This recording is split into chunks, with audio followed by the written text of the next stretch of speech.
Salacious, written by Mona Fuller. Fade in. Exterior Madrid morning. We see shots of the city waking up, people walking dogs, cars speeding by, businesses opening. Exterior apartment building, same. It's in a solidly middle-class part of town. Interior, Brad and Laura's bedroom, same. A medley of religious portraits and academic achievements adorn the walls. We see a couple lying asleep in bed. The man is Brad, 30s, a slim, straight-laced American. Next to him is Laura, 30s, a dowdy brunette. The alarm goes off. Brad silences it. He lays there for a moment, then looks over to the other side of the bed and sees that Laura is gone.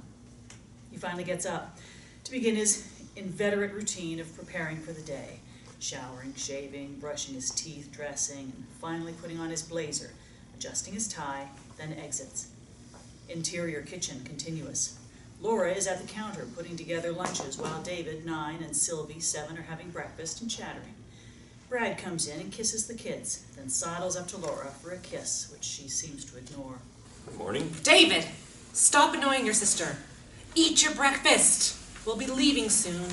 She half turns to Brad, who's now filling his travel mug with coffee. Good morning, Brad. I spent all night thinking of how we'd celebrate our anniversary. Her attention is still on the children. 5 more minutes. We're going to the cathedral in Barcelona. She rolls her eyes. Barcelona? Again? Every year, same shit. Brad's a little disappointed in her reaction. Well, so it's our tradition. Ibiza or Santander would be nice. When you start paying, then you can decide where we'll spend our anniversary. Laura is perplexed, yet preoccupied with the children. I had a bet going with Luchita that you'd say Barcelona. I think you bet your cousin that I would. She shoots him an assured look. How much? She owes me 5 euros. Brad grabs his briefcase and travel mug and approaches Laura. She got ripped off. Laura takes a good look at Brad's attire. Blue tie? Oh, yeah. You like it? But it's not Friday.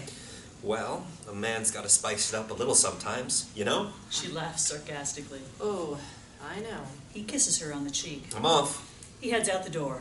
Laura watches him go, pensive, almost trance-like. Then the children call out to her, startling her. Damn it! What now? Exterior street moments later. Brad strolls along, greeting familiar faces of all ages as he passes, then pops into a bakery. Interior bakery, day. It's small and a bit crowded. A little old lady attempts to get the attention of the baker behind the counter. We only see the top of her head and her hand. Carlos, the baker, 50s, is round and balding slightly, but a cheery fellow. The bell on the door dings when Brad enters. Carlos turns. Bradley, right on time. Carlos reaches across the counter and they shake hands. Good morning, Carlos. Before Brad can even order, Carlos takes a large bolo, drops it in a bag, and hands it to him. Breakfast is on me today, Bradley. I need to make sure you are nice and fit for when you marry my daughter. He winks at Brad. Carlos. What about my wife? It's too late to get rid of her now. Carlos slaps the counter. Ah, yes. I keep forgetting about Lana. I guess I'm a day late and a penny short. Her name is Laura. You're not just a day late. More like 10 years too late. They share a laugh.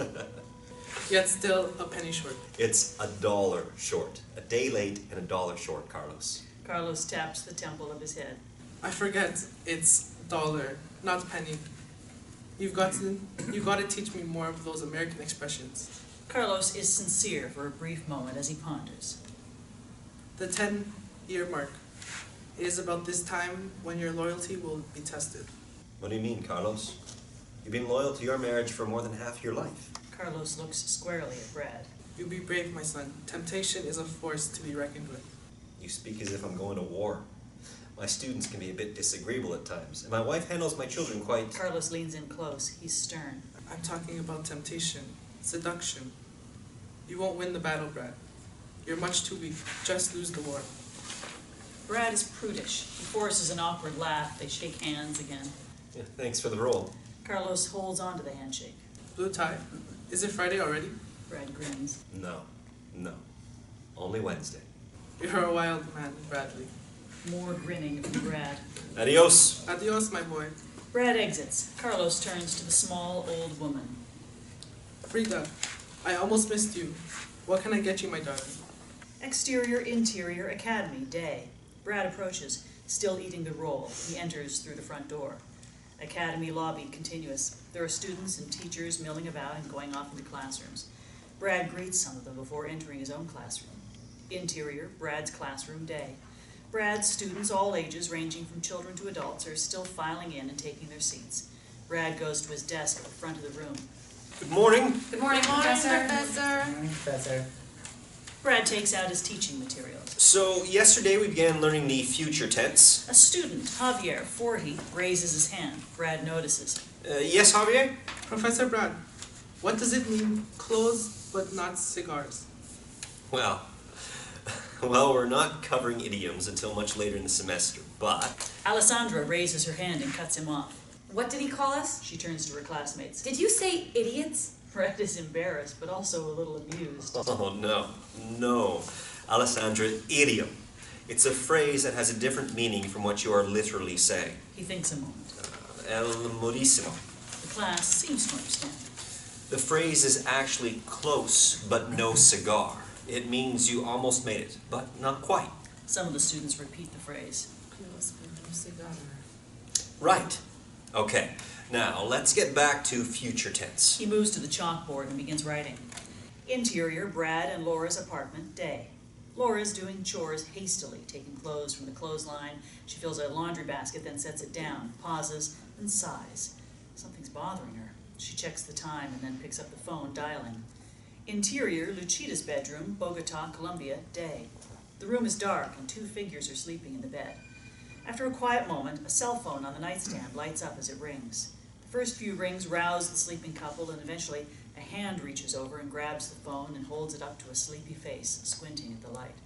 It is Luchita, 20s, Laura's cousin and younger doppelganger. She propels herself up and answers. Laura, what's wrong? Why are you calling so early? Sorry, Lou. Can you talk? It's important. Luchita hesitates. Hold on. She throws back the covers to get out of bed. Her bed partner, Hector, early 30s, is roused. Luchita? It's Laura. I need to go talk to her. Hector mumbles something unintelligible and disappears back under the covers. Luchita tiptoes out. Interior kitchen continuous. The light comes on to reveal a modest kitchen. Luchita makes coffee as she talks to Laura on the phone. What's so important, La? I think I need to come home. What do you mean? You were recently here for about 2 weeks. No. Home for good. For now. Woman, are you crazy? For years all you've talked about was leaving Colombia for Spain. Why would you want to come back now? Not much has changed here. I don't know, Lou. Maybe it's me that's different. I want to finish school. I want to be more than just a mother. More than a wife. You want to trade places? You come here to cut hair and put old ladies in curlers. Lou, please try and understand. Where's all this coming from? Did something happen between you and Brad? Brad, nothing ever happens with that man. Same shit, different day. Work, home, sleep. He has no passion. Oh, and he wants to go to Barcelona for our anniversary. Again. I would love to see Barcelona. Oh, by the way, I owe you €5. No imagination. He's too, predictable. So you're not happy with your marriage? I feel like our marriage stopped moving forward. It's stuck on repeat. She lowers her voice a bit. I'm even running out of ways to pleasure myself. Luchita gasps, then snickers. This is why you want to move back to Colombia? I want to finish school. He doesn't want me to. He wants me to be stupid, helpless, and barefoot. Oh, Lord. Luchita, please, don't patronize me. There's a pause. I'm sorry. It's okay. Another pause. How's Hector? Sleeping. Did I tell you he's working with his father now? At the butcher shop? Yep. He wants him to take it over someday. It's a good business. Not if you're a vegetarian. Right. They both laugh. You understand, don't you, Lou? I think so. I do. Thanks. Just think about it some more before you do anything. I will. I love you. I love you too. Bye, Lulu. Ciao, Lala. Interior, Brad's classroom, midday. And don't forget to turn in your registration forms for the next Cambridge exams next week. Javier approaches Brad's desk. He's a bit uneasy, insecure. Professor Brad, I have many mistakes on my practice exam. Javier, your written exam was great. Brad packs up his bag and begins walking, gesturing for Javier to walk with him. Interior, Academy lobby, continuous. They walk through the lobby, talking. Entonces, Professor, did I make no mistakes? Any mistakes? No, not so many. You got 9 out of 10 answers correct. Estupendo. I'm doing much studying, but my speaking is no as good. It's simple, Javi. Don't worry about grammatical errors. Focus on the pronunciation and try not to roll the R. Yes, I must practice much more. Have you been watching any American television programs like I suggested? They stop just inside the doorway of the school and face one another. Yes, I've been watching The Friends, and I hope that Rachel and Ross make it work. Brad smiles and puts his hand on Javier's shoulder. Don't we all? He lets go of Javier's shoulder and goes to walk, but suddenly has a thought. Try this. Sometime in the next few days, go out and initiate a conversation in English with someone, anyone, a stranger. It'll be good practice for you. Brad reaches out and shakes his hand. Don't worry about grammatical errors. Focus on the pronunciation and try not to roll the R. This is a very good idea. I'm going to really step into the plate. That's step up to the plate. Work on those idioms as well. Will do, Professor. Good luck, Javi. I'll see you in the class. Brad exits and heads down the steps. Adios. Goodbye. Interior cafe later. It's the middle of a lunch rush and the cafe is full of people, a solid crowd. Joaquin, mid-30s, tanned, who has an impish look about him, is sitting alone at a table for two, sipping a glass of wine. Brad approaches the table. Joaquin sees him and gets up to greet him. Mi amigo! They embrace. Te ve bien. You look good, my friend. Brad laughs and shakes his head. We can't all be Ricardo Montalban. He was Mexican. Joaquin flags down a server. Vino blanco, por favor. Dos. Ricardo Montalban is dead. You're not a very big Star Trek fan, are you? I think he did a few other things besides Star Trek. Okay. Name one. Brad thinks. Planet of the Apes? Joaquin shakes his head as he takes his glass of wine, cursing in Spanish. He finishes the glass. The server, Aurora, 20s, arrives with 2 fresh glasses. She's young and attractive. Joaquin cannot resist. Ah, muchas gracias. You are new here. Do you speak English? Sometimes. She's flirting with Joaquin already, and he loves it. Sometimes. And, what is your name? Aurora. Is it always Aurora, or just sometimes? It depends on who I'm with. Brad lifts his wine glass to drink. He's amused by this interaction and joins in, trying to help his friend. You know, Aurora means sunrise. Joaquin shoots him a look as in, where did that come from? Brad shrugs as if to say, no idea. Joaquin uses it. And isn't she just like the sunrise? Fresh and bright and dazzling? And probably eager to get away from us. I'll have the ensalada mixed. Gracias. Gracias. Joaquin gives him a sideways glance. Brad is not helping. Please excuse my friend. He is married and therefore no longer understands attraction. Maybe he just knows how to control himself. I don't think you can handle her. Might be time to cut your losses in order. Joaquin stares at Brad a moment and sighs. He's given up trying. He looks up at Aurora. I'll have the same as him. And a phone number of sometimes Aurora. Aurora begins to walk away, then yells over her shoulder. You're too old for me, senor. At least you know the salad will be good. Joaquin simply shakes his head and picks up his wine glass, taking a drink. Brad notices the bruises on his knuckles. Were you fighting again? Joaquin looks down at his hands. No, not this time, amigo. Joaquin pauses as if deciding to tell the story or not. I was walking along when I saw this kid playing on a second-story terrace. He tripped. Next thing I knew, he came crashing down at me. We hit the ground hard. I scraped my hands, protecting his big fucking head. Brad is incredulous. Where did this happen? Vallecas, other side of town, where the gypsies live. Brad's assuredness is revealed in his expression. Coke? Hash? Just a little hash. Wow. The next time something like that happens, you might want to start the conversation. By the way, I saved a child's life. He's a regular Superman, this one. Joaquin is distracted. I am no Superman, mi amigo. You would have done the same. Aurora arrives with their salads. Joaquin perks up. Sometimes Aurora. What beautiful salads you have brought us. Buen provecho. She pulls a small piece of paper out of her apron and puts it next to Joaquin's plate. He smiles at Brad, then watches her walk away. Brad is impressed. Joaquin opens the paper, looks at it, then frowns.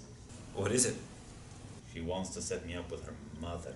He folds the paper and puts it into his pocket. He catches sight of Brad's tie and points at it. Is it Friday already? Interior, Brad and Laura's apartment, evening. The door creaks open as Brad enters. On the couch, Laura is exhausted, barely watching the television.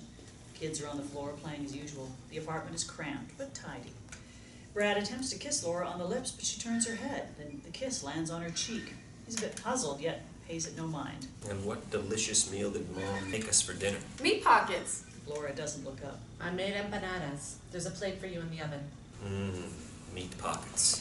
Brad is trying to ease the tension for the children's sake, but it doesn't seem to be working.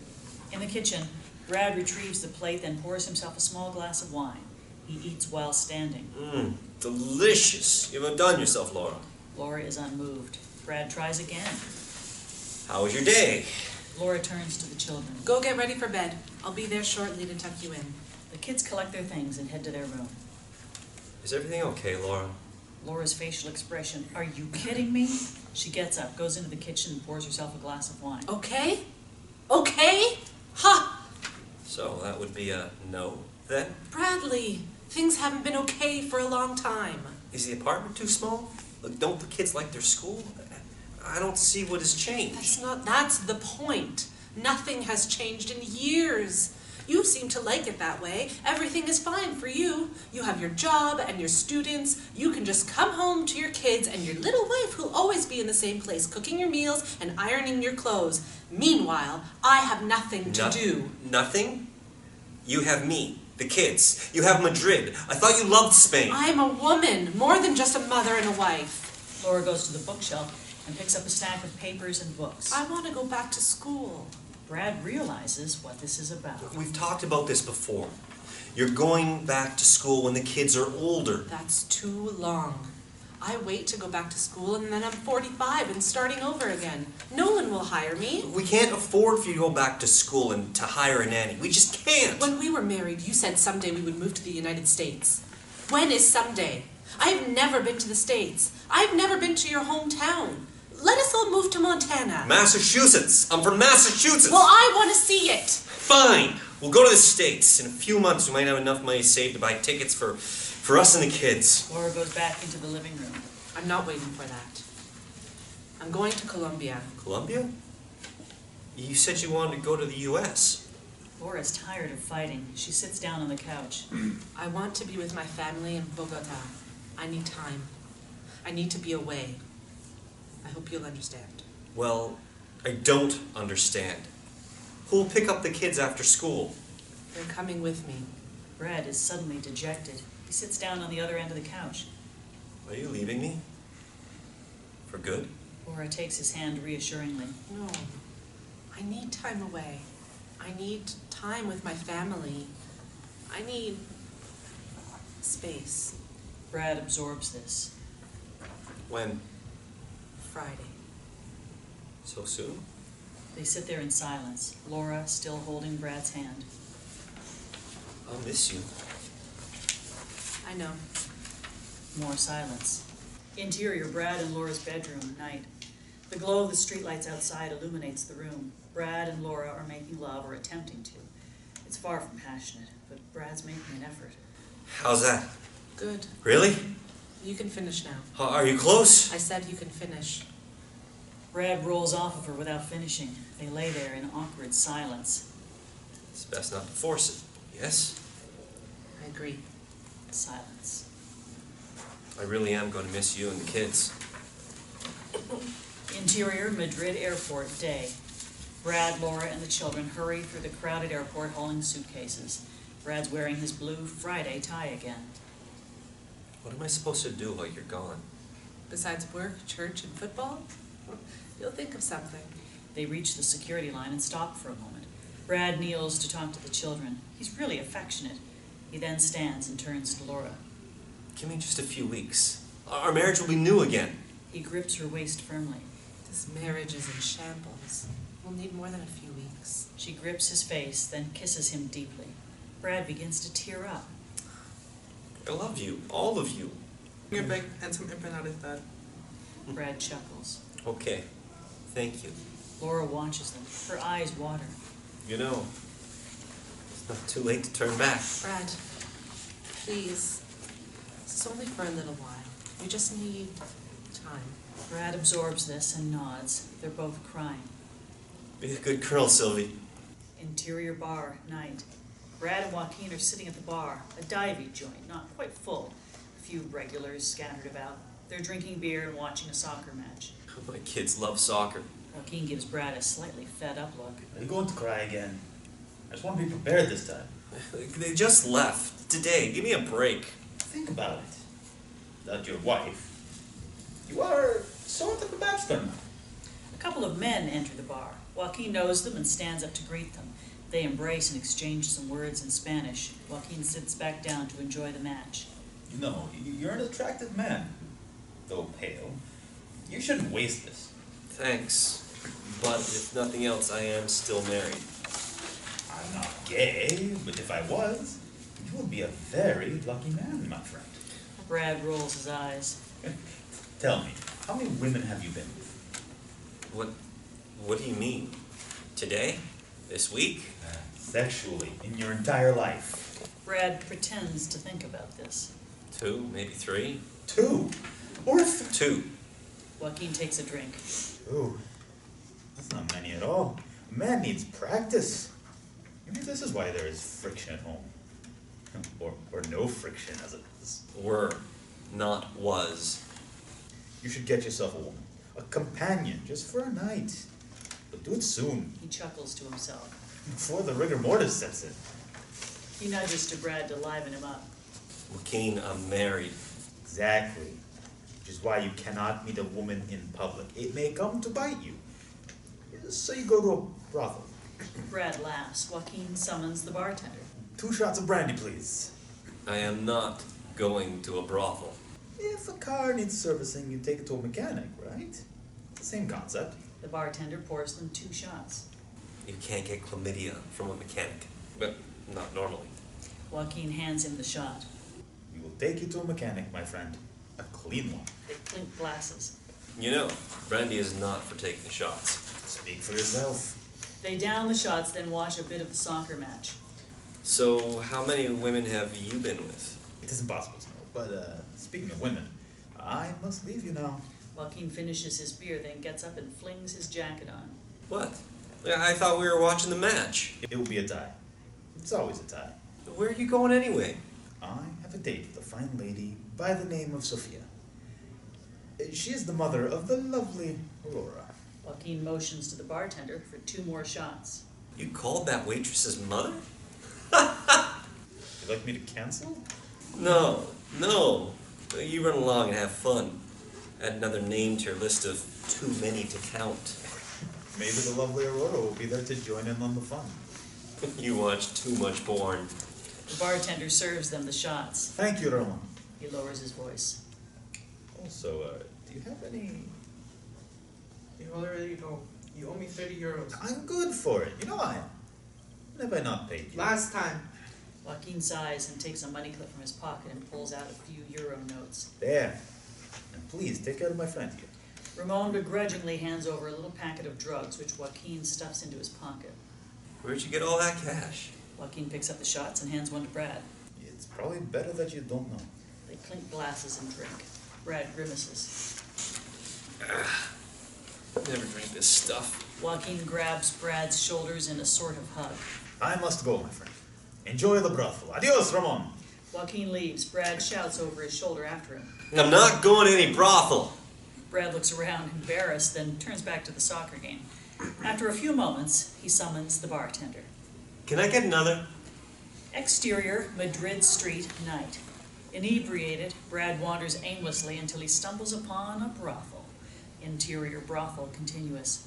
It's a typical brothel, dimly lit, red lights, candles, dark curtains, and scantily clad women. Madame Leyde, middle-aged, who's also scantily clad, approaches Brad, who appears nervous. Bienvenido. I am Madame Leyde. She takes him by the hand. What are you in the mood for tonight? A massage? No, I was just... The madame strokes his arm gently. Or how about some spanking? Sex? Blowjob? He turns to leave. She tugs on his arm to stop him. How about a package deal? 2 for the price of 2. I really shouldn't be here. This was a mistake. Oh, don't leave. You don't have to do anything if you just want to talk. I have someone you should meet. Okay. Reluctant, he gives in. She leads him down a dimly lit hallway. Interior brothel hallway continuous. We hear muffled noises, mostly sexual and erotic, emitting through the walls. The madame leads Brad to room 25 and knocks. Canela, darling, I have someone that I want you to meet. Canela, 20s, gorgeous, a goddess of the night, opens the door, wearing sheer lingerie. Her breasts are titillating through the fabric. Canela, this is... Brad. He's a bit shy, just wants to talk. She leans in and whispers in Canela's ear. Canela winks and flirts with Brad, then extends her hand. A pleasure to meet you.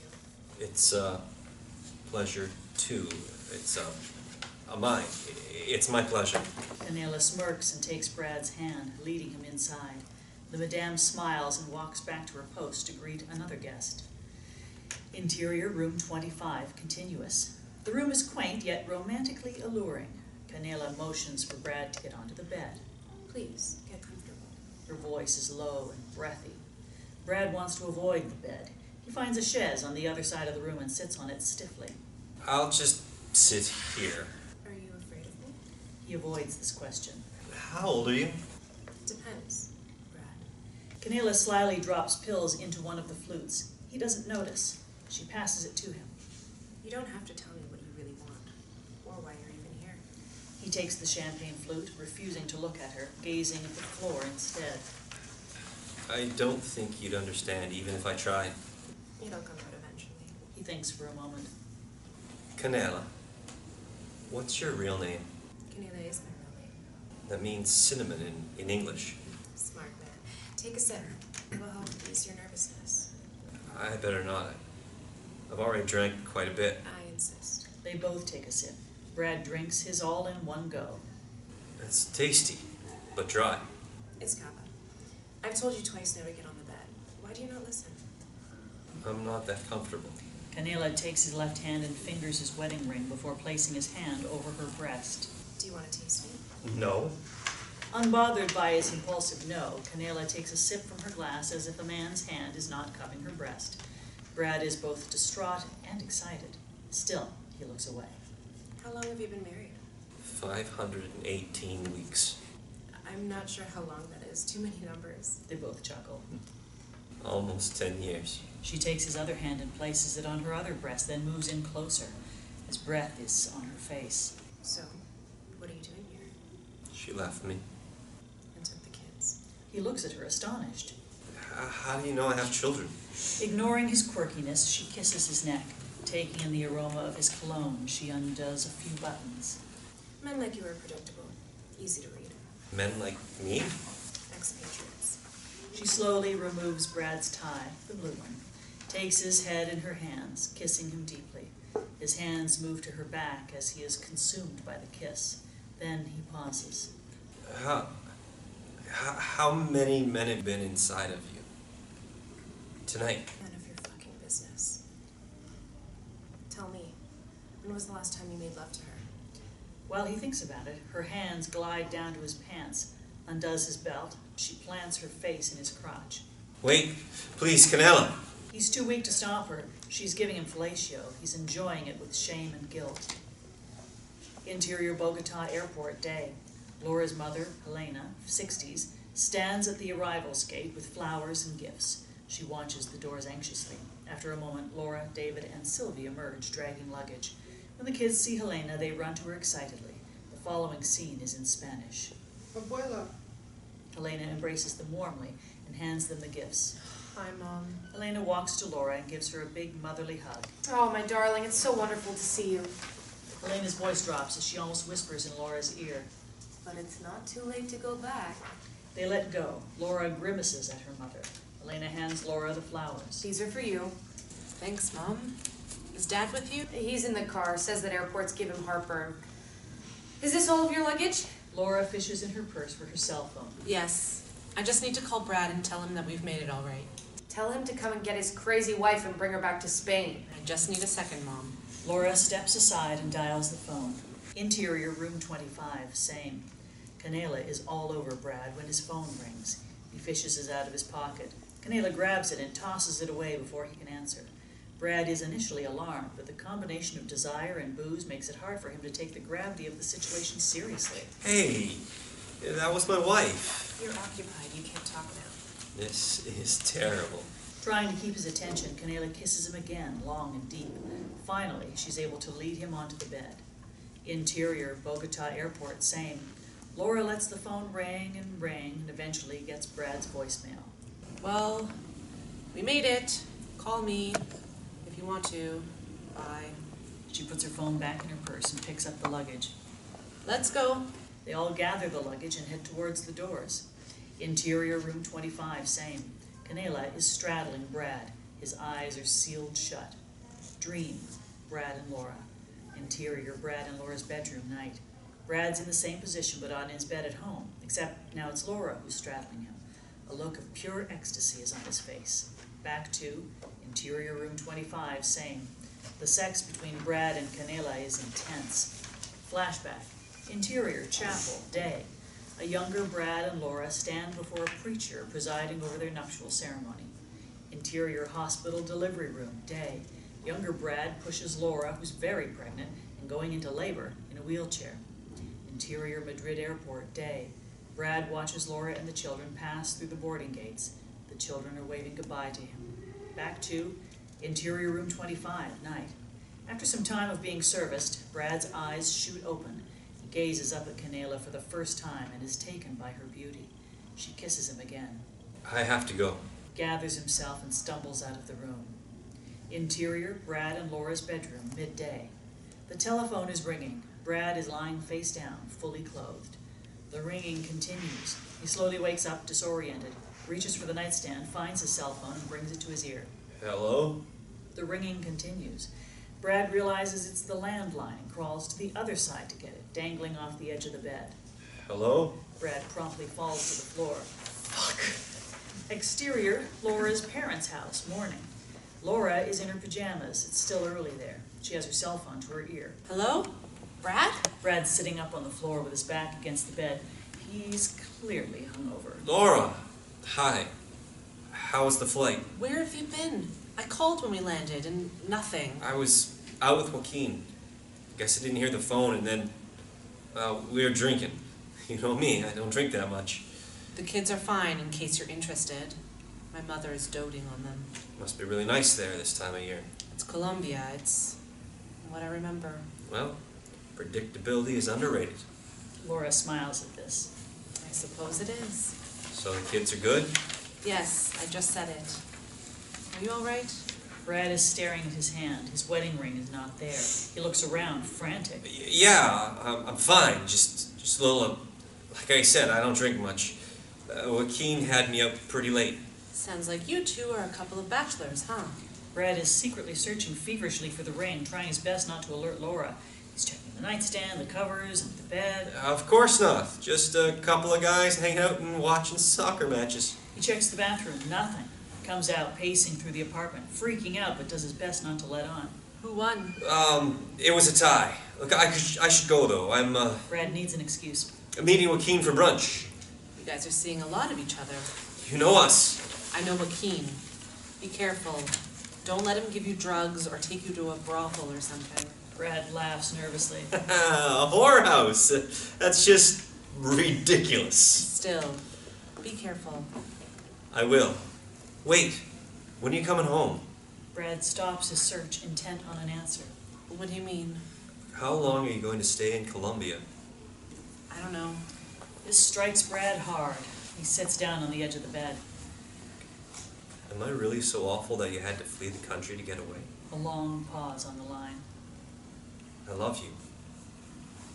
Bye, Brad. They hang up. Brad sits in silence for a moment, then remembers his missing wedding ring. Brad dials another number. We hear it ringing, and someone answers. 112, what's your emergency? Brad doesn't know what to say. He hangs up and falls back onto the bed. Prostitute stole my wedding ring. Interior cafe, later. Joaquin and Brad are seated. Brad is visibly anxious and distraught. Prostitute stole your wedding ring. Brad looks around to see who heard him. Shh! I didn't intend to end up there. I can hardly remember which one it was. I was wasted. I guess I'm just surprised that you have the guts to even go there. Brad groans and drops his head onto the table. I can't believe this happened to me.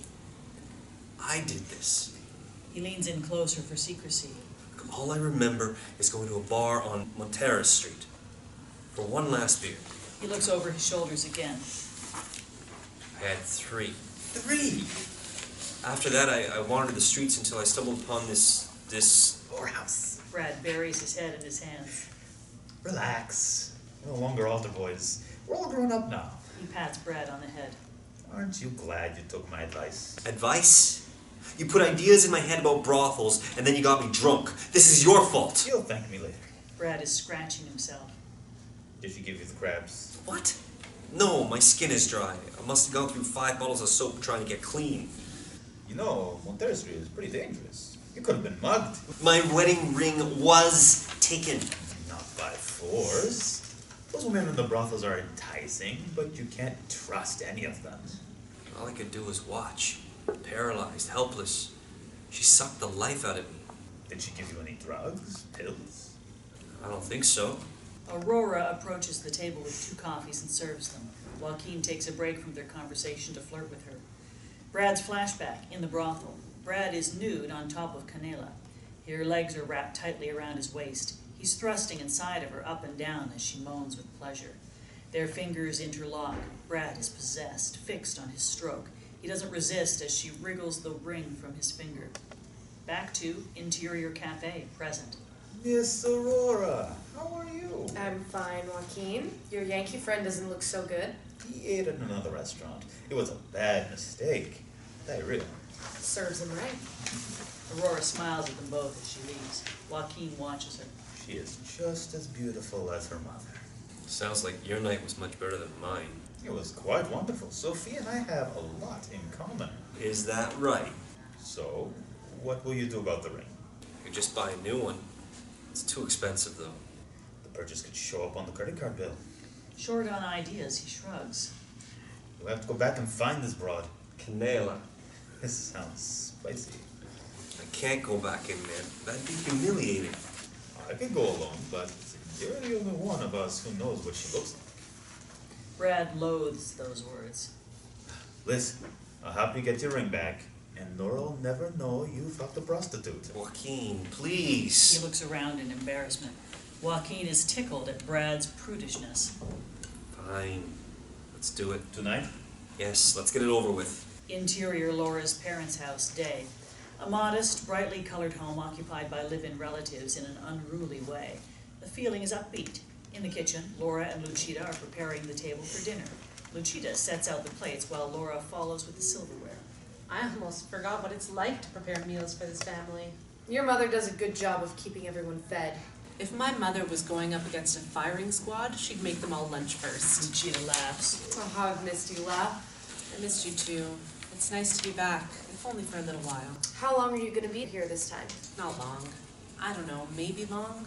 Who knows? Well, we're glad to have you. Another cousin, Gloria, early 20s, pokes her head in. Hey, Lucci, can you do my hair and makeup before I go out tonight? Hi, Gloria. This is the first time Gloria has seen Laura since she's been back. Gloria enters with arms outstretched for a hug. Laura, it's really you. They embrace. It's really me. You look so grown up now. I've been away too long. We'll have to catch up later. I have to go and help Aunt Helena. Of course we will. I'll come find you after dinner, okay? Yeah, bring a towel with you. Gloria sings and dances her way out. Laura and Luchita both laugh and shake their heads. Oh, to be that young. You're not old, La. Too old for salsa clubs. My body hasn't been the same after the kids. Nonsense, you look great. We should go out while you're here, show those young ones how it's done. Luchita begins dancing to imaginary music while she sets the table. Laura is amused by this. So, what about Brad? Doesn't he take you dancing? Oh, Brad. That man has forgotten how to dance. He's just become so boring. And he's taking me down with him. No way. You were always the coolest, taking me out to the clubs when I was too young still and teaching me how to dance. And you always had such style. Those beautiful dresses and your hair. Boys used to fall all over themselves around you. Who is that one guy, muscly with those amazing eyes? Antonio. Oh, I was so jealous of you. Well, that girl is long gone, and so is Antonio. So what, you want to divorce Brad? Laura stops. She's quite torn on this subject. Brad? I don't know, Lou. There's just no passion anymore, if there ever was. I think I married him because he was foreign, American, and I was young, it was exciting. He promised to take me to the States where we'd live happily ever after. Sounds like a fairy tale. It was a fairy tale, completely made up. Well, at least you have a family and someone to provide for you. You have Hector. And I'm still cleaning houses for a living. I didn't know you were still doing that. What about the salon? I can only get a few days a week there, so I clean houses for extra money while attending esthetician school. Laura approaches Luchita and takes her hands. Let's go to the USA, together. What about Hector? He can come. They have vegetarians in the States. Luchita lets go of Laura. I don't know, La. How will you even get there? Brad will come running back soon enough. He'll show up in a week with plane tickets for me and the kids to get back to Madrid. And what will you do? I don't know. Helena enters with a big plate of tamales. But for now, I am going to enjoy those tamales. I'm surprised you girls don't talk to each other in your sleep. What can we help you with, Mom? You can go and get that big pot of stew on the stove. Chicken stew? Yes. Oh, I missed you, Mom. Laura kisses Helena on the cheek. Yes, me too. The stew! Laura smiles and excuses herself from the room. Luchita, I could use your help with. Her voice trails off. Exterior, Laura's parents' house, day. Laura steps into the small backyard. She pulls her phone from her pocket. No new messages. She sits down on the cement steps and finds herself scrolling through pictures on her phone. They're all of her and the kids. Very few of Brad. Then she comes across an old picture. It's Brad and Laura in their early years. They're in Madrid. Flashback. Exterior, Barcelona streets, day. A younger Brad, 20s, has his arm around a young and gorgeous Laura, also 20s. He keeps her close and she loves him. The city around them is bright and beautiful. They walk alongside a stunning mosaic mural overlooking the city. A warm breeze dances in their hair. Laura's hat almost blows away. Brad catches it and smiles. Oh, I think this is my new favorite place. Barcelona? What about Madrid? Madrid will always be special, but Barcelona? It's like a real live work of art. Like you. What? Brad pulls her into him and kisses her deeply. If you love Barcelona so much, we'll come here. Once every year. I would like that. He slips his arm back around her, pulling her in tight. They continue to walk down the street. The love between them is undeniable. Back to exterior, Laura's parents' house, day. A nostalgic smile is on Laura's face. She starts to dial Brad's number. Laura, we're all waiting for you. Coming. Laura shoves the phone back in her pocket and returns to the house. Exterior, brothel, night. Joaquin is waiting outside, smoking a cigarette. Brad approaches, looking around nervously. Let me do all the talking. These are my people. Sex workers. Your humor is supreme. The best. Let's just do this and get the hell out of here. Joaquin puts out his cigarette and they both enter the brothel. Interior brothel continuous. Men of all classes patronize the place. Brad and Joaquin are greeted by the madam. Joaquin steps forward, all business. Hello, madame. We're here to see a friend of ours. You can call it whatever you like, my dear, but you'll each have to pay. How much? 200. We're not here for sex. Madame Lady recognizes Brad. He freezes. She winks temptingly at him. I knew you'd come back. Canela? Is she here? I just need to talk. The last time you were here, you just wanted to talk. She has something that belongs to me. If you mind. You mind if I look around? Her expression is serious. Go on. You won't find her. She chuckles slyly as Brad heads off. Joaquin begins to follow. Just him. Joaquin reaches into his pocket and hands her a 200-euro note. Hallway. Brad passes a number of rooms with male patrons inside, ready to get their money's worth. We hear the muffled sounds of coitus as he makes his way down. He stops cold when he hears a familiar voice. He puts his ear up to the door of the room. Close, but no cigars. Brad is shocked. He gasps in disbelief, then chuckles slyly as he hurries to catch up to Joaquin. When he turns the corner, he doesn't see him. Joaquin! Joaquin! Where are you? No answer. Joaquin has abandoned him. Brad finally reaches room 25 and bangs on the door. Angelina, a redhead, early 20s, answers the door wearing sexy lingerie. We were just getting started. Canela? He peers into the room anxiously. We see a man tied to the bed with a ball gag in his mouth. The man looks at him expectantly. Sorry, you're not what I'm looking for. The door shuts abruptly. Exterior, back alley, same. Brad emerges from the back door of the brothel. The alley is dimly lit and seedier than the front entrance. One of the sex workers, Delia, 20s, is having a smoke. Excuse me. Did you see anyone come out here? Delia shakes her head no. Brad gets an idea. What's your name? Delia. Hi, Delia. I'm Brad. I'm a friend of Canela's. Brad goes to shake her hand, but Delia doesn't move. Do you know where I can find her? What do you want with Canela? She has my... I just need to talk to her. She left early. Can you tell me where she lives? Nope. Brad is defeated. Damn it. He thinks for a moment, then takes out his wallet and produces a bill. He extends it to Delia. How about now? Brad stands there holding out the bill. Exterior, Madrid Street, later. Canela walks alone in the middle of nothingness. Her footsteps pound the pavement. Interior brothel, same. A woman's thin, high, tapering heel pounds the floor. She makes her way to Joaquin, who's in the center of an orgy awaiting pleasure like a Greek god. Exterior street, same. A set of male footsteps trail Canela. Aware, she paces faster. He speeds up. She begins to sprint. He tries to give chase, but slips and falls. Interior brothel, same. The woman drops to her knees before Joaquin and starts giving him the blowjob of his life. He's in ecstasy and wails in excitement. Exterior street, same. Brad wails in pain. Canela knows that voice. She turns back. Brad, is that you? She helps him to his feet. What are you doing out here? Interior, Canela's apartment night. The front door swings open and Canela helps Brad inside, his arm over her shoulder for support. He limps over to the couch and falls onto it. I'll get some ice for your ankle. Thanks. Canela goes to the kitchen and makes an ice pack. She brings it to Brad on the couch, then stands there awkwardly for a moment. Neither of them are sure what to say.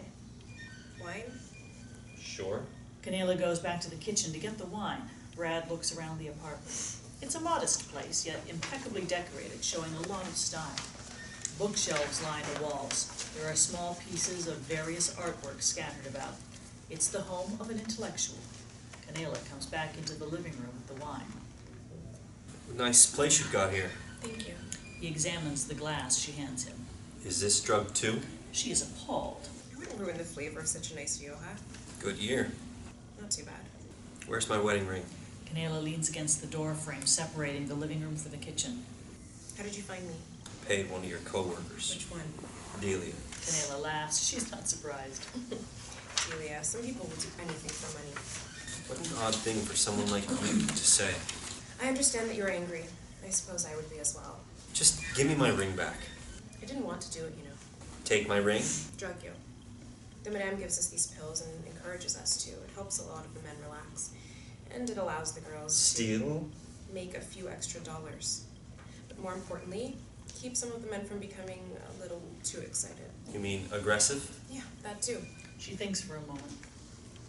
Listen, I'm no saint, but there are worse things to do. I give pleasure to men, sometimes women. The things I take can be replaced. So you're an existentialist too? I'm not naive, that is all. No, you're just a thief. And what are you?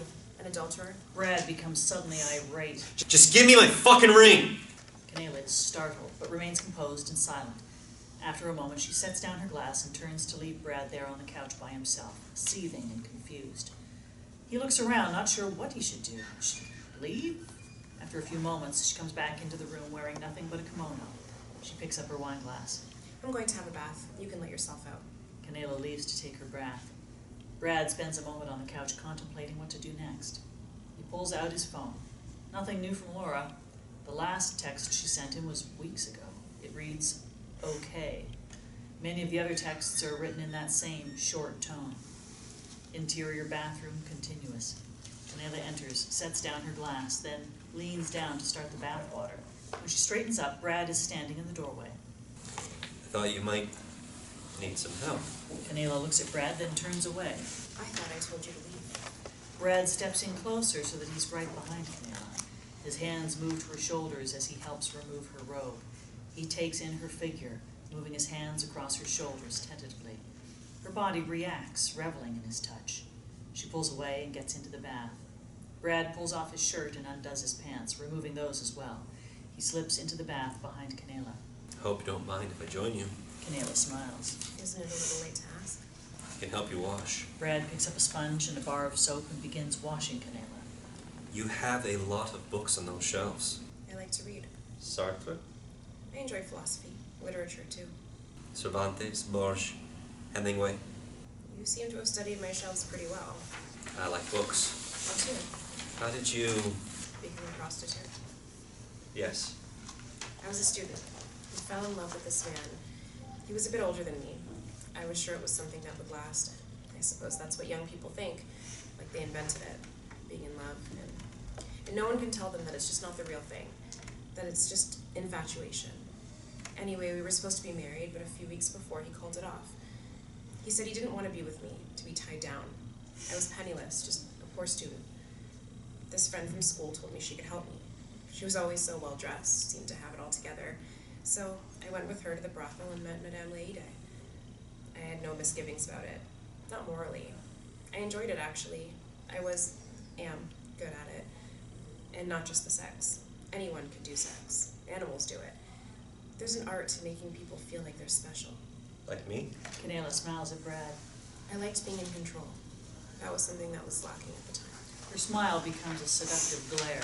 But I kept doing it. I kept doing it because I liked it. Brad leans down and kisses her shoulder. Listen to me. Talking nonstop. I don't mind. You wanted to kill me a minute ago. I'm sorry. Brad realizes something. You know, that was the first time I've yelled at anyone in I don't know how long. Guess you were due. I guess so. I'm getting out. Canela pulls the bath plug and stands, her beautiful body sopping wet. Brad also stands, grabs a towel and swathes her in it. As he dries her off, he leans in, compelled to kiss her. Their mouths meet and they indulge in a passionate kiss. After a prolonged moment, she breaks away, takes his hand, and leads him towards her bedroom. Interior, Café Bogota, day. Laura and Luchita sit at a table in a basic cafe having coffee. They're laughing, mid-conversation. Laura sighs. What's bothering you? Laura gives her a look of, what else? I should have known. What do you think he's gonna do? Brad? He doesn't like to be alone for too long. If I had to guess, he's on a plane to Colombia right now with a plan to convince me to come back to Madrid with him. You really think so? Maybe not yet, but once he gets really lonely, sure. First, there'll be all the phone calls. I love you. I'm so lonely without you. I need someone to clean the apartment and tie my shoelaces for me. Laura and Luchita both laugh. You're terrible. I gotta pee. Luchita gets up and leaves the table. Laura gazes across the room. Nearby, a young couple, head over heels in love, makes out. Laura observes them attentively. Flashback, interior, Brad and Laura's apartment, night. The doors burst open and a young Laura and Brad stumble inside, drunk and laughing. Eyes only for each other, bodies entwined, full of lust. Their laughter subsides, a comfortable silence falls between the two. Brad looks deeply into Laura's eyes. What is it? He runs his hands down her body, grazing her breasts. Their lips meet. He kisses her, deeply, passionately, like she's the only thing that matters in his life. Then he picks her up. She laughs. They collapse on top of a nearby sofa. Slowly, Brad begins to peel off her clothing. She loves it. Back to interior Café Bogota, day. Laura comes out of her reverie. She takes a sip of her coffee and pulls out her phone. Still nothing from Brad. She sighs and proceeds to call him. Intercut, Canela's apartment, same. The room is warmly lit. Canela and Brad are both on the bed. She looks intently up at him. He seems more masculine, more in control. This is definitely a different Brad. His hands move to her breasts as he takes in her perfect body. They kiss passionately. She suddenly pushes Brad down onto his back, climbing on top of him. They both laugh. She begins to move down his body, keeping intense eye contact with him. Even when her mouth finds his cock, her head begins moving up and down. Brad's clothes are piled on the floor. His cell phone is halfway out of his pants pocket and is ringing with Laura's name on the display. Laura eventually hangs up and sets her phone down on the table. A second later, Luchita returns and sits. How's everything at home? Laura is distracted. Good. Great. Interior, Canela's apartment, later. Brad and Canela are stretched across the disheveled bed, still naked, Barely covered by the sheets, they touch one another in a familiar way as they talk. You are a very surprising person. Maybe you're just used to predictability. You still think I'm predictable? Perhaps not anymore. What I mean to say is, not many people, especially intellectuals, could do what you do and not be conflicted about it. Who says that I'm not? Are you? No. Are you attracted to any of the men? Or women. Or women you sleep with? Some of them. But physical attraction is easy to find. Canela begins slowly moaning, closing her eyes and writhing a little bit. Brad is aroused. You are quite the actress. Canela stands and takes a bow, naked. Thank you, you're far too kind. She makes her way around the bed and toward the door. I've always been more attracted to intellect. Perhaps that's ironic in my profession. Sapiosexual. Pardon me? And that's what that's called, when you're attracted to a person's mind over their body. Sapiosexual. She stops in the doorway. Then I'm a sapiosexual. Canela makes a grand exit. Brad chuckles. He sits up in the bed, finally alone, takes in the scenery of the room. Something interests him on a bookshelf. Still naked, he walks over to it. It's an old Polaroid camera. He picks it up and examines it. Just then, Canela rushes back into the room and throws herself on the bed, her naked body laid out in front of Brad. He aims the camera at her and takes a picture. I haven't seen one of these in decades. Brad grabs the picture and shakes it, as one does, then returns to the bed, setting the photograph and camera on the nightstand. I like to collect interesting things. It's called collecting now? Canela grabs a pillow and playfully swings it at him. He blocks it, then his mood changes. He's suddenly somber. I really do need it back, you know. Why? Didn't your wife leave you? It's not that simple. What's not? Brad doesn't have an answer for this. He lays back onto the bed. Whatever happened to your fiancé? This mention obviously makes Canela uncomfortable. That bad? He came back to me, said that he'd regretted leaving and that he loved me even more than ever, that his heart was about to burst. Men can be so dramatic when they want something, but I rejected him, told him that I didn't love him anymore. I don't even know if that was true, but I didn't want to love him. He pleaded, but I told him to leave. The next day he overdosed. Canela appears weighed down by this memory. That's a lot of guilt to carry around. Canela's face hardens. He was a selfish man. Selfish. They lay there in heavy silence. Outside the window, a little light peeks in. The sun is coming up. Should go. Interior, Canela's apartment, morning. Brad is in the kitchen, dressed. He has laid out rolls with jam and is making coffee using a French press. Canela emerges from the bedroom. She's surprised to see Brad still there. Hello. Good morning. Thought we could. Brad indicates the breakfast spread. I assumed you'd left. Breakfast might be nice. Brad moves toward her to embrace her, but she dodges him. It's very nice of you, but I have many things to do today. Right. Well, I'll get going then. Wait a moment. Canela leaves Brad alone for a few seconds. When she returns, she has his ring, which she extends to him. This is yours. Brad is not as excited to see his ring as expected. Oh, right. Brad awkwardly puts his ring back on his finger and holds up his hand to show Canela. What a relief. Your wife will never know. Right. Well, Brad goes to leave, then stops, taking out his wallet. I almost forgot. Brad begins to give the money to Canela, then hesitates, not sure if he should be paying her at all. Finally, he puts the money on the counter. Well, bye then. Brad leaves the apartment. Canela goes to the counter and picks up the stack of bills and stares at it, then stares at the door that Brad has just closed shut. Interior, Brad and Laura's apartment, day. Brad makes his way inside, goes to the couch, drops his keys and his cell phone onto the coffee table, then pulls off his shoes and relaxes, exhausted. After a moment, he remembers something and reaches into his pocket, pulling out the Polaroid of Canela. He stares at it a moment before adding it to the pile of things on the coffee table. Brad lets his head fall back and closes his eyes. Later, it's dusk. Brad is in the same position, asleep. His cell phone is ringing and vibrating on the coffee table. He doesn't wake.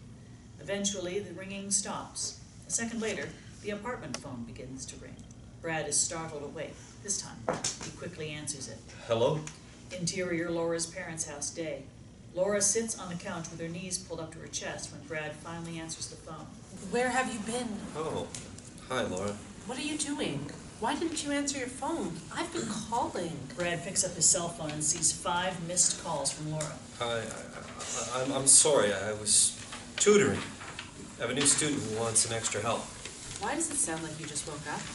I was really tired after the other night. I came home and just passed out. There is a heavy pause. How are you? It's my father's birthday tomorrow. We're having a party for him tonight. Brad picks up the photo of Canela and looks at it. Tell him I said, Feliz cumpleaños. I will. Is everything all right? I was nervous. I just didn't know where you were. Well, I'm here, in Madrid, right where you left me. I was just concerned, Brad. Well, if you're so concerned, why not just come back and we can work it out? His voice becomes a bit shaky.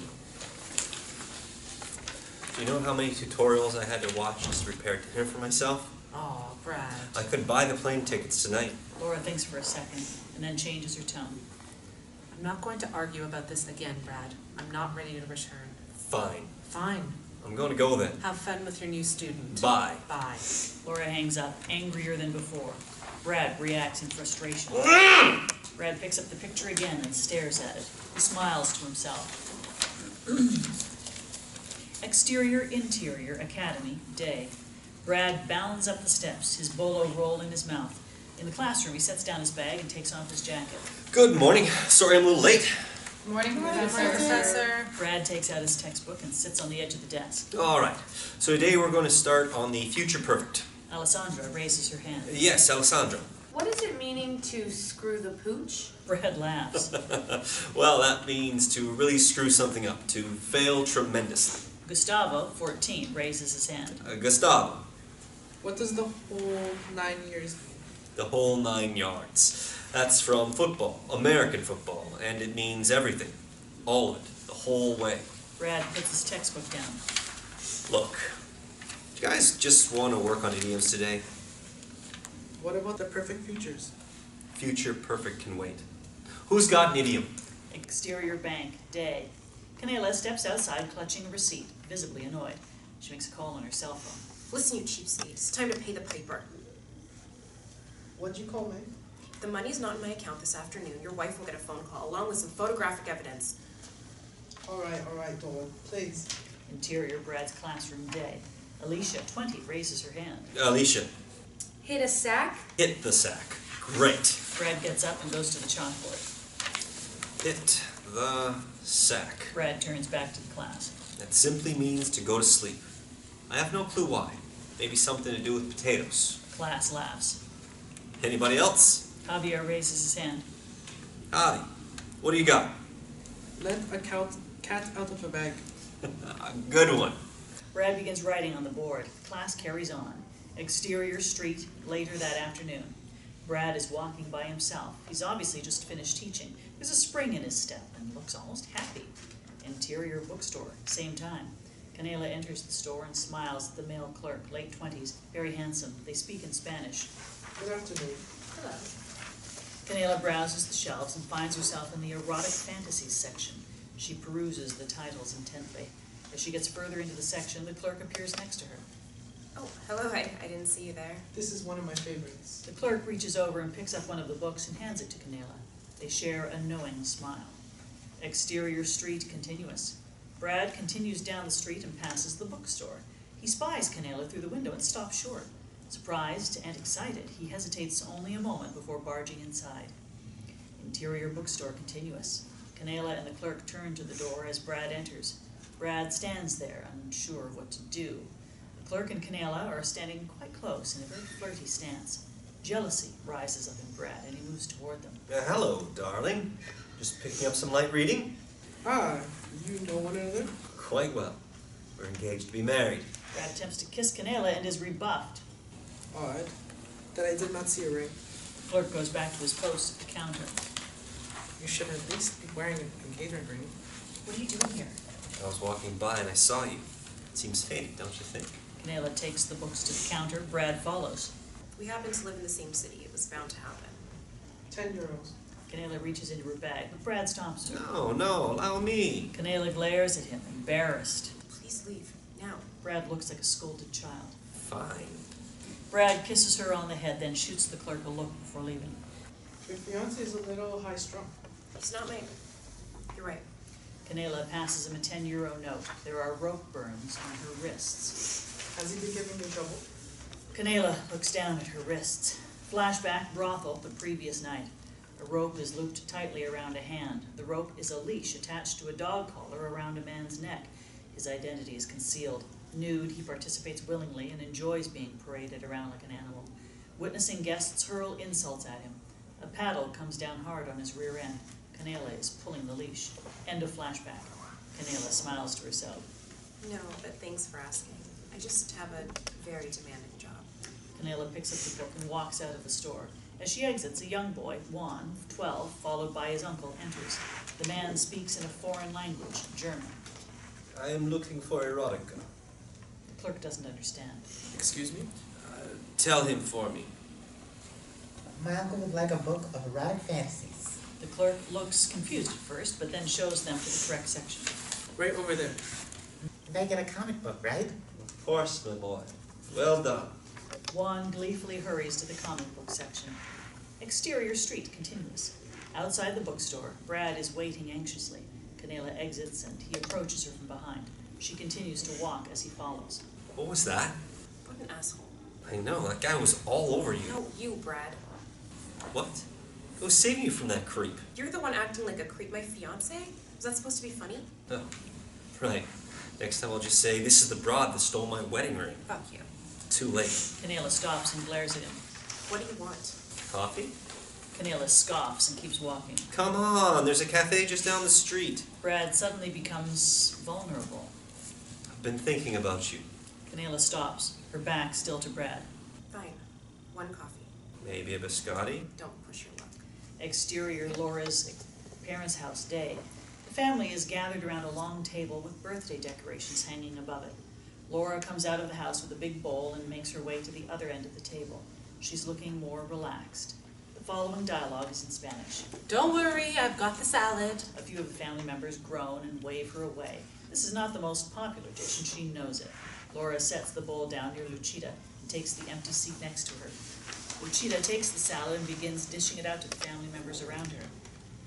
You know, there's an old friend of yours here. What are you talking about, Lou? I haven't lived here for 10 years. I have no friends in Colombia. Look over next to Tio Luis. Laura cranes her neck to look and sees Antonio, 40, sitting next to her uncle, having what looks like a lively and fun conversation. Laura turns back to Luchita and hits her a little more than playfully on the arm. What did you do? I didn't do anything. Your mother invited him. Is that really Antonio? Of course it is. He looks so... I know. No wife? Kids? Divorced. No kids. Laura absorbs this for a moment, staring at Antonio. She suddenly snaps out of her reverie, hitting Luchita again. Tell me, what did you do? Luchita laughs, turns to her salad. He looks damn good. I know. Laura steals another glance at Antonio, who smiles at her. She smiles back. Exterior street cafe, same. Brad and Canela are sitting together. Guy acted badly in the bookstore. Please forgive me. Were you following me? What? No. I was just coming from the academy. I walk by that bookstore all the time. I mean, never gone inside. Until you spied me in there and then decided to barge in. Well, yeah, to be honest. Aurora approaches with 2 coffees and serves them. Thank you, Aurora. Aurora nods at him and gives Canela the once-over before leaving. Canela watches her go. She's quite pretty. Yes, but young. She's probably older than me. Well, I've never talked philosophy with her. Is that what the kids are calling it now? Brad laughs. The tension is finally broken. I'm not your wife, I know. so you can't treat me as such. I know. And stop telling people I'm your fiance. Okay. Okay, Canela stares at Brad. An avid expression comes over her. finish your coffee. I want to show you something. Brad gives Canela a suspicious but happy grin. She returns the gesture. Exterior, Retiro Park, late evening. It's just getting dark as Canela leads Brad into the park. There are only a few people in passing. You're not going to tell me where we're going? Canela shakes her head and smiles. They come to a darkened bench, and Canela makes Brad sit down. She hikes up her skirt and climbs onto his lap, straddling him. What if someone sees? She kisses Brad deeply, then pulls back, eyes locked on his. She undoes his pants and reaches in, taking him into her hand. His hand slips under her skirt. They both inhale sharply, breathing in sync. He grabs her by the waist and hoists her onto him. She begins to ride him slowly, and then faster, more intense. They're both inching towards a climax. We'll work this out, Laura. Do you still love me? I can't answer that. I don't know, Brad. Tell me you love me. This is a surprise. What? Even though you don't love me, say it. I can't. Please, I just need to hear you say it. Canela is torn. In the passion of the moment, the feelings well up inside her. Surprising and exciting, she leans in close to his ear and whispers, I love you. Brad begins thrusting as he climaxes, causing Canela to do the same. Their moans get louder and more intense. On a path that winds through the park, an old man is walking his dog. The sound of their moans echoes through the trees and startles the old man, who looks toward the darkness for the source. On the bench, Canela is still on top of him. She leans back and is suddenly shy, giggling like a girl. They stare at one another a moment and then share a deep, hungry, familiar, and passionate kiss. Montage. Brad and Canela spend time together. They make out in her kitchen. They drink wine and talk philosophy.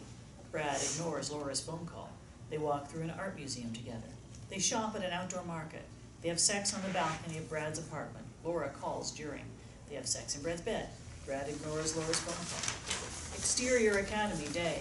Brad is leaving the classroom when Juan, from the bookstore, runs up to him. Professor? Brad turns and forces a smile. You're new, aren't you? It was a fun lesson today. Thanks, buddy. What brings you here to Madrid? Juan's face falls. Brad looks at him with concern. My parents, they separated. Divorce? Speaking about this is clearly making Juan emotional. Mr. Professor, I'm trying to learn to speak English fluently, like you in America, to impress my sisters if we are together again. Where are your sisters? Germany. But why? They didn't keep you all together? Juan shakes his head sadly. My parents, they can only afford to support one child each. I live here with my aunt, brother of my mother. You mean uncle? Juan nods sadly. Brad crouches down and puts a hand on Juan's shoulder. So sorry. Juan, Juan. Brad smiles, but is clearly affected by Juan's story. I'll do whatever I can to help you learn. Welcome to the academy. thanks. Juan nods. Brad extends his hand. It's a pleasure to meet you. Glad to be a professor. Juan shakes it, uncertain, then heads off. Brad watches him go. Somber, he pulls out his phone and tries to call Laura. She doesn't pick up. Interior, Brad and Laura's apartment. Morning. Brad emerges from his bathroom wearing only a towel, freshly showered.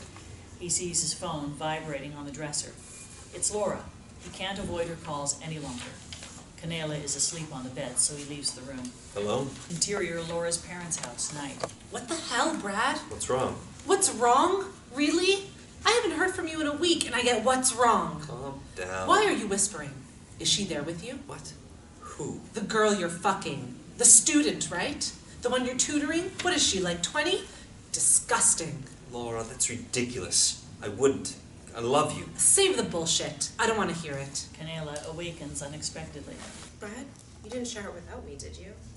Her voice gets louder as she moves closer to Brad. He frantically tries to cover the phone so Laura can't hear. I'm very dirty. Pig. Laura hangs up. Laura, no, it's not like that. Hello? Shit. Brad tosses the phone. Fuck. So, you've already showered then? Brad stands there with his face in his hands. That was my wife. Canela's face is stern now. Canela, I have to explain something to you. He glances at the wall clock. Fuck. I have to get to school. I'm gonna be late. Why are you so upset? She abandoned you. Don't say that. We'll be together again. Soon. What about me? Us? Starting a new life in the States. Brad pushes past Canela to get into the bedroom. He dresses quickly. Canela just watches him. My children. Canela is confused. You want more children? No, Canela, I can't divorce my wife. We have children. I don't want to put them through that. He strokes her hair to try and soften the blow. He grabs his tie, goes to Canela, and kisses her forehead. I have to go. Hiding his own emotion, he stares into her watery eyes, then turns to leave. You can just close the door behind you. It'll lock. Canela is deflated. Brad stops. Oh, I left something for you on the nightstand. Brad leaves. Canela goes to find an envelope which is full of money, payment for the last week. She stares at it a moment. Her eyes narrow and her expression is bitter. Yes, that's it. Business as usual. Interior, hair salon, day. It's a typical salon, though a little run down. Guadalupe, 60s, sits in the chair as Luchita works on her. Laura comes in slowly, deliberately, looking angry. She plops down in the empty salon chair next to Luchita and Guadalupe. After a moment, Luchita speaks. Hello, cousin. Hey, Lou. What's wrong with you, honey? My husband is a cheater. They all are. Is that why you abandoned him? I didn't abandon him. I just went somewhere else. You did leave him behind, La. I think I would be pretty pissed. You're taking his side? You think it's okay to fuck people behind your wife's back? Luchita leads Guadalupe over to the dryer and seats her underneath it. Of course not, La. Calm down. Luchita comes up behind Laura and positions her chair to face the mirror. Luchita runs her fingers through Laura's hair. You want a cut? Same style as before? Laura stares at herself a moment. No. I want something different. I want color.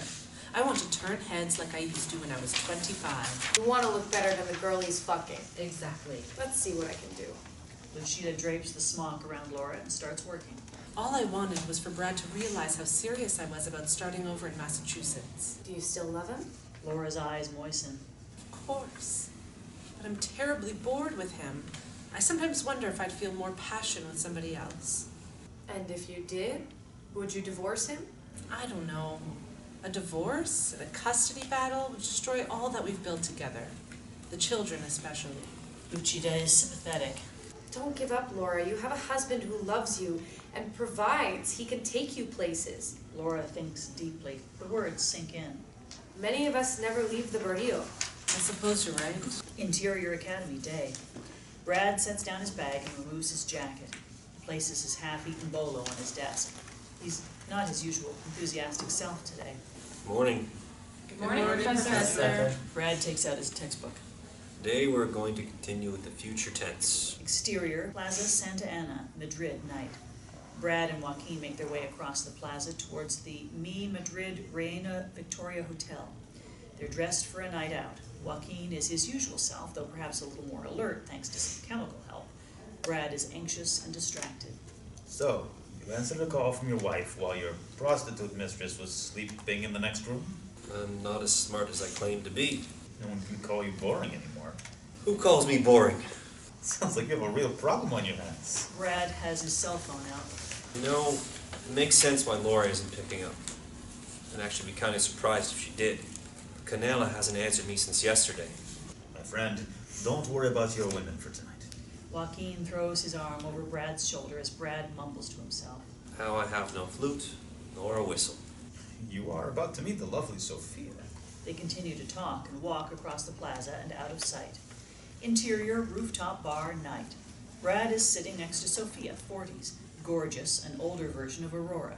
She's obviously a little coked up and talking extremely fast in Spanish. Brad is having trouble keeping up. Joaquin interrupts Sophia. Drinks?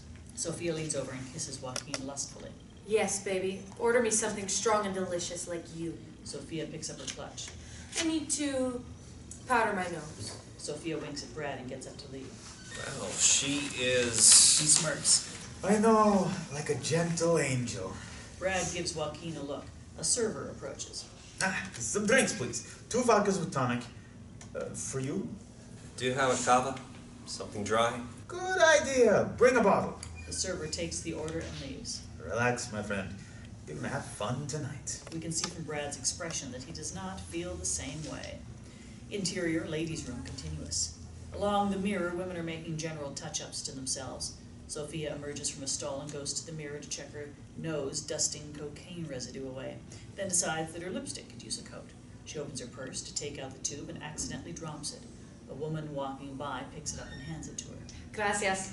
The woman is Canela, dressed gorgeously in a short cocktail dress that perfectly complements her figure. She's looking more radiant than ever. Sophia applies her lipstick, talking to Canela through the mirror. That's a lovely dress. You really have a gorgeous figure. Thank you. That's nice of you to say. Canela takes out her own lipstick to reapply. You remind me of my daughter. Are you a waitress? Canela has a hint of a smile on her face as she looks at herself in the mirror. No. Interior rooftop bar continuous. Brad and Joaquin are sitting in the same spots as before, but now the drinks have arrived. Sophia returns even more energetic than before and throws herself down on the banquette between the two men. Oh, good. I'm thirsty. Sophia picks up her drink and takes a large sip. Bradley here was just telling me how great a time he's having. Wonderful. You know how I met the most gorgeous woman in the ladies' room. You like them young, don't you? Sophia gives Brad a mischievous smile. Thank you, Sophia, but I am married. Isn't she in Ecuador?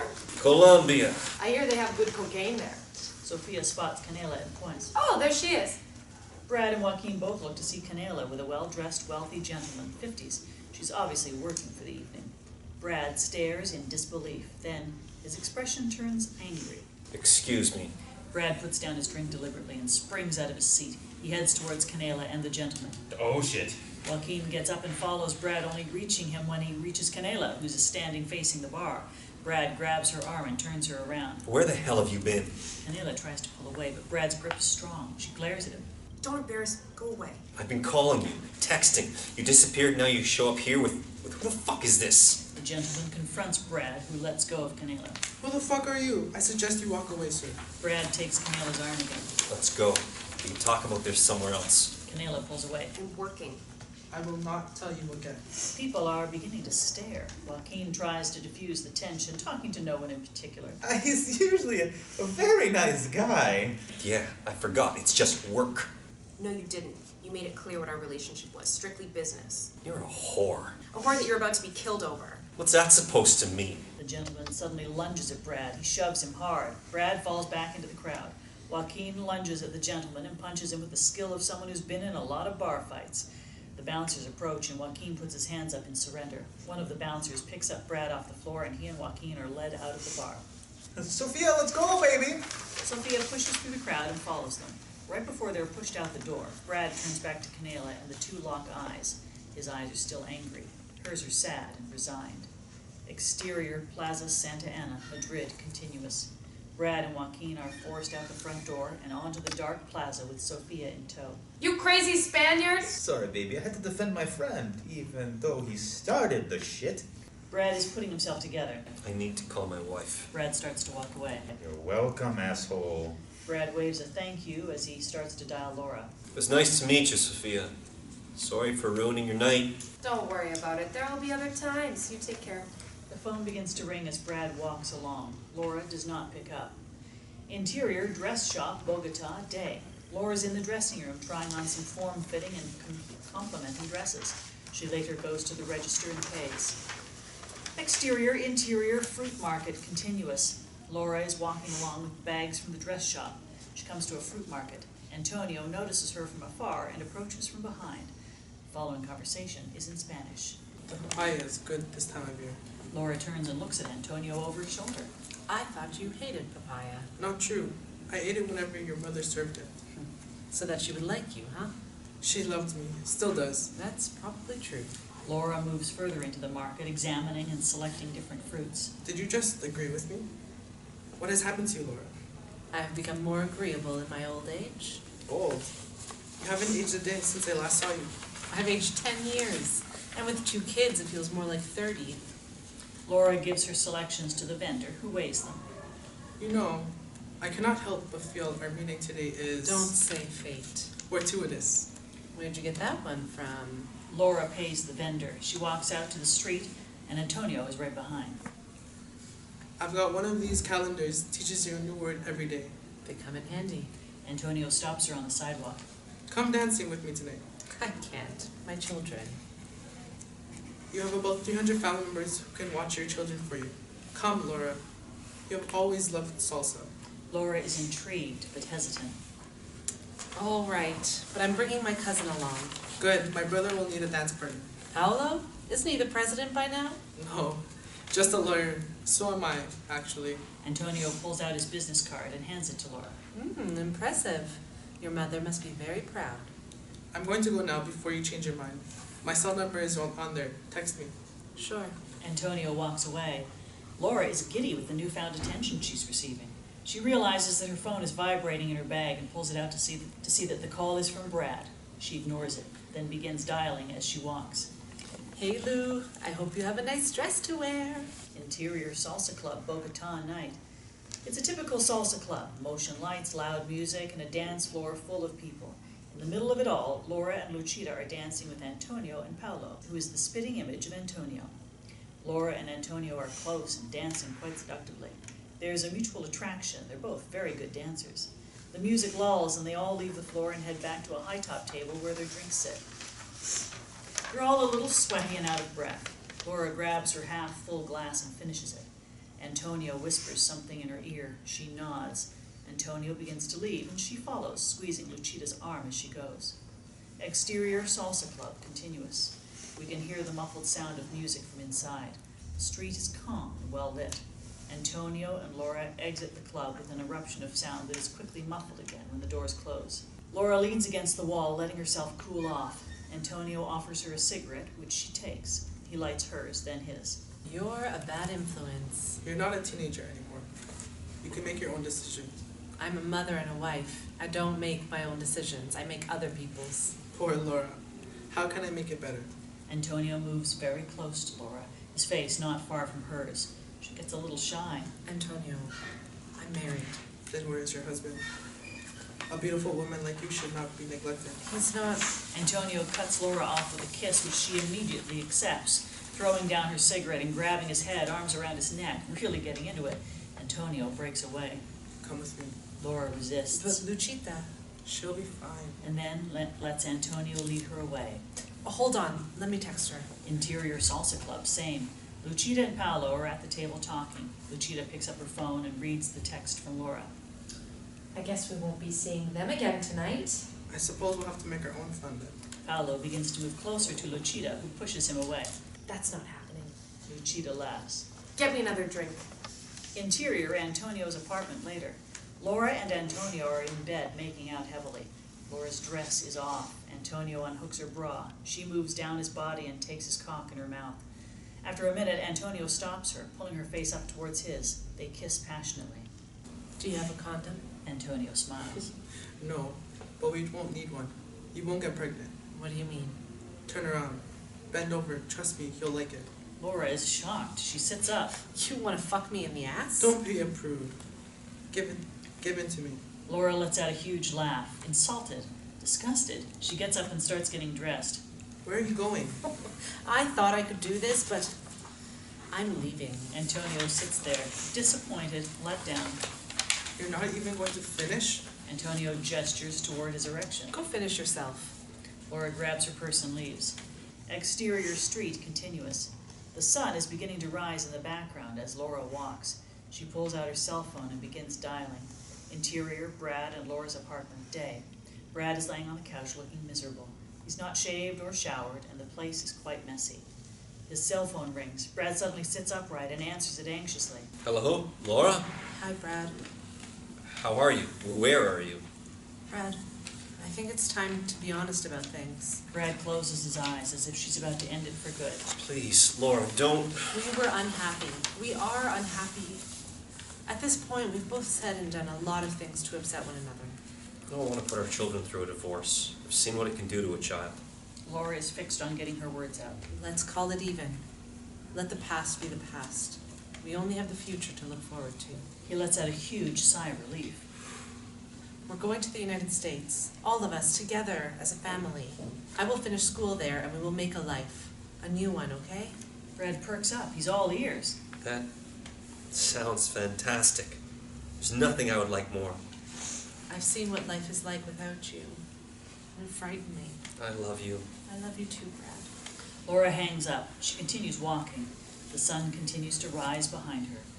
Interior Academy, day. It's the end of the lesson. Brad sits on the edge of the desk with a textbook open in his hand.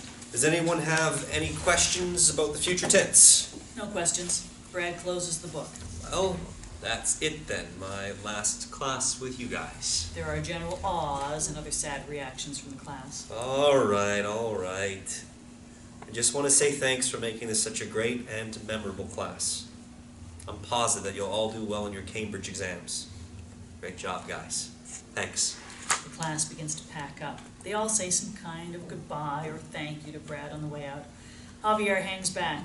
He approaches Brad's desk after most of the class is left. Professor Brad, I want to thank you and tell you that I'm studying English even after your class. It's great to hear, Javier. Recently, I gave a presentation at work. It was a multinational company. It went very well. They liked it, but most importantly, they understood me. Javi, that's great. I'm very pleased to hear that. I wish you nothing but the best in the future. Brad wakes for a handshake, but Javier gives him a bear hug instead. Bye, Professor. Ciao, Javi. Brad packs up his own things and takes a look at the empty classroom for the last time. He sighs, then turns off the lights and leaves. Interior, Brad and Laura's apartment. Joaquin is helping Brad pack up the place. Everything is in boxes piled all around the apartment. Brad enters from another room with a partially full box. Almost done. I'm here as long as you need me, my friend. I know. They try hard not to get emotional. Thanks again for everything, really. Brad, you're like a brother to me. We are brothers, Joaquin. His eyes well up slightly with tears. I can finish the rest up myself. Sure. Yeah, there's not much left to do. I mean, are you sure about moving away? It's what I have to do. I suppose it is. Joaquin and Brad share a sincere, emotional hug. You'll have to visit Massachusetts. The women there are phenomenal. Of course. I like American women also. Brad grins. You have your wedding ring? Brad holds up his hand to show Joaquin, then gives him the finger. Joaquin laughs and goes to leave. When he reaches the door, he turns back to Brad. Goodbye, my friend. Bye. Joaquin leaves. Brad continues to pack, sifting through some things on the coffee table. He comes across the photograph of Canela. He stares at it, contemplating. After a long moment, he finds a shoebox full of personal items and slips it down the side, securing it with a thick rubber band. Exterior, interior, Massachusetts suburb, day. There's a large moving truck outside of a classic New England house. Brad supervises the movers as they bring in furniture and boxes. The children are playing in the yard. Inside the house, Laura is organizing boxes and unpacking. Eventually, the moving concludes and the house is made into a home. Exterior, soccer field, day. There's a Little League soccer game going on. Brad and David cheer from the sidelines as Sylvie runs down the field with the ball. She passes to another child who scores. Everyone cheers. Interior, Brad and Laura's bedroom, night. Brad is sprawled out on the bed. Laura's head moves up and down as she fillets him. Brad closes his eyes. Flashback, brothel, night. Brad sees Canela's head as it moves up and down while filleting him. His eyes are closed tightly. He's in sexual bliss. Back to present. Canela. What? Cinnamon. You smell like cinnamon. Laura smiles at him. She's about to go down on him again when Brad brings her up to him. She rises, wearing a t-shirt and panties. He slowly removes them. Laura is lustful in anticipation to please him. Interior, Canela's apartment, day. Canela enters in a haste, hands full with contents from the mailbox, letters, circulars, and such. She freezes while taking notice of one envelope in particular. It's addressed from Brad in the United States. Moved, her hand trembles as she takes it out and begins to read it. Canela, there's not a day that I don't think about you. Canela's eyes water. I'm sorry that things between us didn't work out. I never imagined falling in love with you. We met at a low point in my life. I was in need of affection. Canela takes a seat and braces herself for more. You've impacted my life in a way in which I didn't think was possible. I find myself longing for you and dreaming of being with you again. Canela is sobbing now, yet forces a smile. I know you are doing well. Joaquin tells me you are more gorgeous than ever. He volunteered that information. I swear I didn't force him to tell me anything. About you? She lets out a chuckle. This will be the last time I write to you. I figured I'd give it a shot since you blocked my email address and phone number. Anyway, Canela, I know you have your life to make. Just think of me forever this way, as I was when we were together. Love, Brad. Interior brothel, night. Two men enter the brothel. They are not together. One is 50s, refined, while the other is 30s, slim, nerdy. The madam goes to welcome them. Canela sees. She goes and whispers in the madam's ear. Interior, room 25, night. The door opens and there is Canela in her usual skimpy lingerie, looking gorgeous as usual. She mists the air with an atomizer. The client, 30s, enters. He is the spitting image of a Brad, American, slim, etc. Would you like a drink? She bites down on her lower lip to suppress her eagerness. Sure, what have you got? Canela goes to the bureau where the bottles and glasses are. Cava, it's quite dry. Canela pours the cava as she talks. What's your name? We see Canela take out a pill. She pauses a moment, then drops it into the client's drink. She picks up the flutes and turns to face him. Canela. Canela. We see the back of Canela as she approaches the client. He smiles with anticipation as she moves closer. Fade to black.